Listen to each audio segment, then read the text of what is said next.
Hello, welcome to Earnest Academy. ഞാനിന്ന് നിങ്ങളുടെ മുന്നിൽ ഒരു പുതിയ റിക്രൂട്ട്മെന്റിന്റെ നോട്ടിഫിക്കേഷനുമായിട്ടാണ് എത്തിയിരിക്കുന്നത്.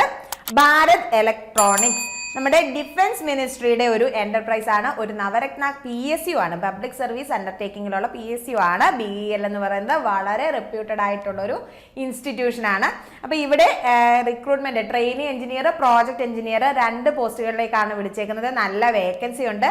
പക്ഷെ ശ്രദ്ധിക്കേണ്ട ഒരു കാര്യം, പെർമനന്റ് പോസ്റ്റുകളല്ല, കോൺട്രാക്റ്റിൽ വിളിച്ചേക്കാണ്. ബട്ട് ബെറ്റർ സാലറി അലവൻസുകൾ എല്ലാം തന്നെ ഉണ്ട്. സോ പ്രിപ്പയർ ചെയ്യുന്ന എക്സാമിന് പ്രിപ്പയർ ചെയ്യുന്നവരെയൊക്കെ സംബന്ധിച്ച് ഒരു തൽക്കാല ആശ്വാസം എന്നുള്ള നിലയ്ക്ക് നല്ല പോസ്റ്റുകൾ തന്നെയാണ് വിളിച്ചേക്കുന്നത്.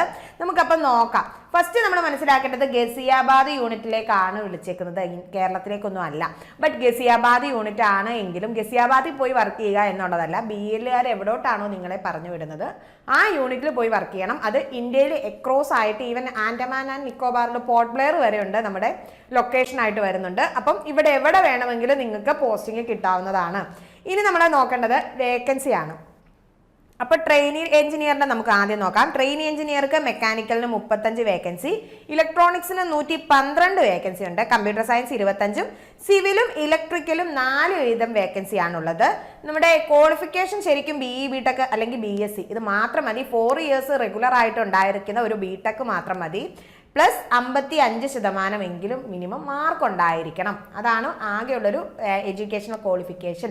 ബട്ട് ഇവിടെ ഒരു കാര്യമുണ്ട്, പോസ്റ്റ് ക്വാളിഫിക്കേഷൻ എക്സ്പീരിയൻസ് പറയുന്നുണ്ട്. പോസ്റ്റ് ക്വാളിഫിക്കേഷൻ എക്സ്പീരിയൻസ് എന്ന് പറഞ്ഞു കഴിഞ്ഞാൽ നിങ്ങൾ ഡിഗ്രി കഴിഞ്ഞിട്ട് എടുത്തൊരു എക്സ്പീരിയൻസ് ആയിരിക്കണം. അല്ലാണ്ട് ഡിഗ്രി പഠിക്കുന്ന സമയത്ത് നമ്മൾ ഇന്റേൺഷിപ്പ് ഒന്നും ചെയ്യുന്നത് കാൽക്കുലേറ്റ് ചെയ്യപ്പെടത്തില്ല. അപ്പോൾ ഇത്തരത്തിൽ 1 വർഷമെങ്കിലും നിങ്ങൾക്കൊരു ഇൻഡസ്ട്രിയിൽ എക്സ്പീരിയൻസ് ഉള്ളവർക്കാണ് അപ്ലൈ ചെയ്യാൻ വിളിച്ചേക്കുന്നത്. ട്രെയിനി എഞ്ചിനീയർ നമുക്ക് അപ്പർ ഏജ് ലിമിറ്റ് പറയുന്നത് 28 വയസ്സാണ്. ഇവിടെ ഈ റിസർവേഷൻ വരുന്നുണ്ട്. ഏജ് റിസർവേഷൻ ഉള്ള കാറ്റഗറികൾക്കെല്ലാം age relaxation central government provide ചെയ്യുന്ന റിലാക്സേഷൻ നമുക്ക് ഇവിടെയും കിട്ടുന്നതായിരിക്കും. Then next post project engineer ആണ്. ഇവിടെയും നല്ല വേക്കൻസി ഉണ്ട്. മെക്കാനിക്കലിന് 26, ഇലക്ട്രോണിക്സിന് 38, computer science 5, civil 3, electrical 8 post വീതമാണ് വേക്കന്റ് ആയിട്ടുള്ളത്. ഇവിടെയും ക്വാളിഫിക്കേഷൻ BE BTech അല്ലെങ്കിൽ BSc മാത്രമാണ്. But post qualification experience minimum 2 വർഷമാണ് പറയുന്നത്. മിനിമം 2 വർഷമെങ്കിലും എക്സ്പീരിയൻസ് ഉള്ളവർക്കാണ് ഇത് അപ്ലൈ ചെയ്യാൻ പറ്റുന്നത്. അതുകൊണ്ട് തന്നെ ഏജ് ലിമിറ്റ് കൂടുതലാണ്. 32 വയസ്സ് വരെ ഉള്ളവർക്ക് അപ്ലൈ ചെയ്യാവുന്നതാണ്. ഇവിടെയും ഏജ് റിലാക്സേഷൻ പ്രൊവൈഡ് ചെയ്യുന്നതാണ്. ഇനി നമുക്ക് നോക്കേണ്ടത് ജോബ് ലൊക്കേഷൻസ് ഇവർ പറയുന്നുണ്ട്. ടെൻറ്റേറ്റീവ് ആയിട്ടുള്ളതാണ് പറയുന്നത്. Jammu Kashmir, Leh, Visakhapatnam, Mumbai, Port Blair, north east states, Kolkata, Rajasthan, Gujarat, Karnataka, Punjab, Haryana, Delhi, Uttar Pradesh, അങ്ങനെ ഇന്ത്യയിൽ അക്രോസ് ആയിട്ട് എവിടെ വേണമെങ്കിലും നിങ്ങൾക്ക് ഈ പോസ്റ്റിംഗ് ലഭിക്കാൻ ചാൻസ് ഉണ്ട്. ഇനി ടേംസ് ഓഫ് എൻഗേജ്മെന്റ് ഞാൻ ഓൾറെഡി പറഞ്ഞു, കോൺട്രാക്ട് അടിസ്ഥാനത്തിലാണ്. അപ്പൊ അതൊരു മിനിമം പീരീഡിലേക്കാണ് ഈ കോൺട്രാക്ട് അടിസ്ഥാനത്തിൽ വരുമ്പോൾ. അപ്പൊ ട്രെയിനി എഞ്ചിനീയർക്ക് മിനിമം 2 വർഷവും മാക്സിമം നിങ്ങളുടെ പെർഫോമൻസും അവരുടെ ആവശ്യകതയും അനുസരിച്ച് മാക്സിമം 3 വർഷം വരെയാണ് നമുക്ക് കോൺട്രാക്റ്റിൽ നിൽക്കാൻ, അതായത് ട്രെയിനി എഞ്ചിനീയറുടെ പോസ്റ്റിൽ നിൽക്കാൻ വെക്കുന്നത്. ഇതിൽ ഫസ്റ്റ് ഇയറിൽ 30,000 രൂപ, സെക്കൻഡ് ഇയറിൽ 35,000 രൂപ, തേർഡ് ഇയറിൽ 40,000 രൂപയാണ് സാലറി വരുന്നത് പെർ മന്ത്. പ്ലസ് നിങ്ങൾക്ക് അലവൻസ് വരുന്നുണ്ട്. ഏരിയ അലവൻസ് 10% വരുന്നുണ്ട്.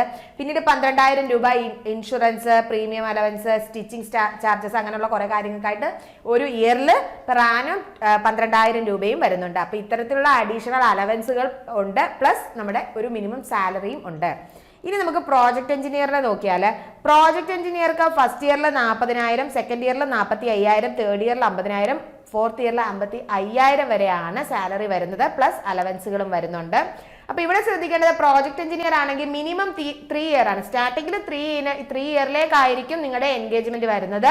ബട്ട് നിങ്ങളുടെ പെർഫോമൻസും അവരുടെ ആവശ്യകതയും അനുസരിച്ചിട്ട് 4 ഇയർ വരെ, 4 ഇയേഴ്സ് വരെ മാക്സിമം നിങ്ങൾക്ക് ഇത് നീട്ടി കിട്ടാവുന്നതാണ്. ഇനി നമ്മൾ ശ്രദ്ധിക്കേണ്ടത് അപ്പർ ഏജ് ലിമിറ്റ് ആണ്. അത് നമ്മൾ ഓൾറെഡി പറഞ്ഞു. ട്രെയിനി എഞ്ചിനീയർക്ക് 28, പ്രോജക്ട് എഞ്ചിനീയർക്ക് 32 വയസ്സുമാണ്. ശ്രദ്ധിക്കുക, EWS കാൻഡിഡേറ്റ്സിന് ഏജ് റിലാക്സേഷൻ പ്രൊവൈഡ് ചെയ്യുന്നില്ല. ഇനി നോക്കാനുള്ളത് എഡ്യൂക്കേഷണൽ ക്വാളിഫിക്കേഷൻ ആണ്. 2 പേർക്കും BE BTech തന്നെയാണ് വേണ്ടത്, പ്രോജക്റ്റ് ആയാലും ട്രെയിനി എഞ്ചിനീയർ ആയാലും.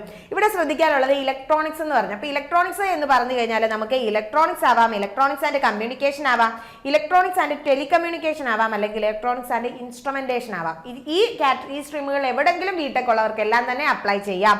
പക്ഷെ മെക്കാനിക്കൽ വന്നപ്പോൾ മെക്കാനിക്കൽ എഞ്ചിനീയറിംഗ് മാത്രമേ ഉള്ളൂ, പ്രൊഡക്ഷനോ ഓട്ടോമൊബൈലോ പറ്റത്തില്ല. അതുപോലെ കമ്പ്യൂട്ടർ സയൻസ് ആണെങ്കിൽ CS ഉണ്ട്, CS ആൻഡ് എഞ്ചിനീയറിംഗ് ഉണ്ട്, കമ്പ്യൂട്ടർ സയൻസ് എഞ്ചിനീയറിംഗ് വരുന്നുണ്ട്, സയൻസ് എഞ്ചിനീയറിംഗ് വരുന്നുണ്ട്, ഇൻഫർമേഷൻ ടെക്നോളജി, ഇൻഫർമേഷൻ സയൻസ്, ഇത്രയും സ്ട്രീമുകാർക്ക് നിങ്ങൾക്ക് കമ്പ്യൂട്ടർ സയൻസിന് വേണ്ടിയിട്ട് അപ്ലൈ ചെയ്യാൻ പറ്റും.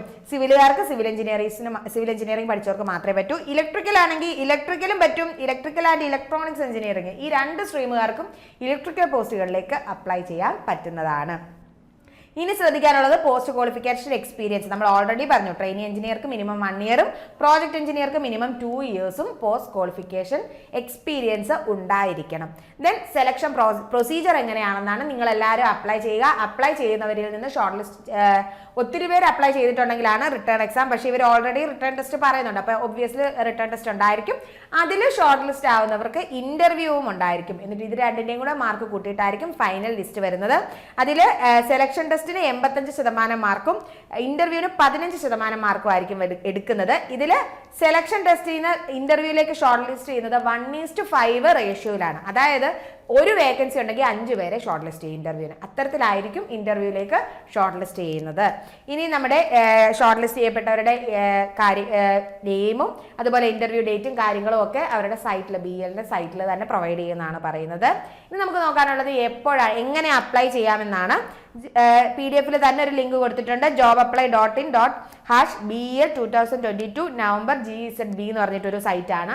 അപ്പോൾ ഈ ലിങ്ക് നമ്മുടെ PDF വിശദമായ വിവരങ്ങൾ നിങ്ങൾക്ക് അറിയുന്നതിനായിട്ട് PDF നമ്മുടെ എയർസിന്റെ ഒഫീഷ്യൽ ചാനലിൽ ഇടുന്നതായിരിക്കും. അപ്പോൾ ചാനലിന്റെ ലിങ്ക് താഴെ ഡിസ്ക്രിപ്ഷൻ ബോക്സിൽ കൊടുത്തിട്ടുണ്ട്. അപ്പോൾ അതുവഴി നിങ്ങൾ കയറി നിങ്ങൾ PDF എടുത്ത് നോക്കുക. കാരണം അപ്ലൈ ചെയ്യുന്നതിന് മുമ്പ് നോട്ടിഫിക്കേഷൻ എല്ലാം കൃത്യമായിട്ട് വായിക്കുക. ഫോട്ടോയ്ക്ക് എന്തൊക്കെ ക്രൈറ്റീരിയ പറയുന്നുണ്ട്, ഫോട്ടോയുടെ സൈസ്, സൈനിന്റെ സൈസ്, ആപ്ലിക്കേഷൻ ഫീ, അങ്ങനെയുള്ള എല്ലാ കാര്യങ്ങളും കൃത്യമായിട്ട് വായിച്ച് നോക്കിയിട്ട് മാത്രമേ അപ്ലൈ ചെയ്യാവൂ.